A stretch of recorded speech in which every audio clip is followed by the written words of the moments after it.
तो नमस्कार दोस्तों, स्वागत है आपका हमारे चैनल ऋषभ लोग पे। मैं आपका दोस्त सुभाष यादव स्वागत करता हूँ अपने चैनल में। तो जी हाँ दोस्तों, आजकल ऐसे ऐसे यूट्यूबर पैदा हो गए हैं ना, जिनको चप्पल से मारना बहुत ज़रूरी है। वो बोलते हैं पवन सिंह डिप्रेशन में चल गए हैं खेसारी लाल की वजह से, जो कि कल्लू को विश नहीं की। वो विश करे या ना करे वो उनका मैटर है, तुम क्यों बीच में आ रहे हो? अपना शक्ल देखे हो, लग रहा है कितना दिन से भूखे हो।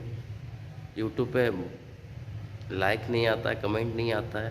अरे कम से कम नहीं आता है तो खाना तो ढंग से खाया करो, लेकिन फालतू विवाद मत दो या भाषण मत दो।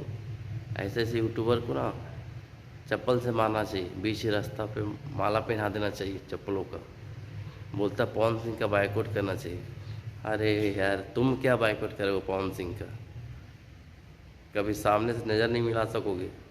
एक झापड़ पवन सिंह मारेंगे ना, कहाँ गिरोगे दांत ही करते हुए, समझ में नहीं आएगा।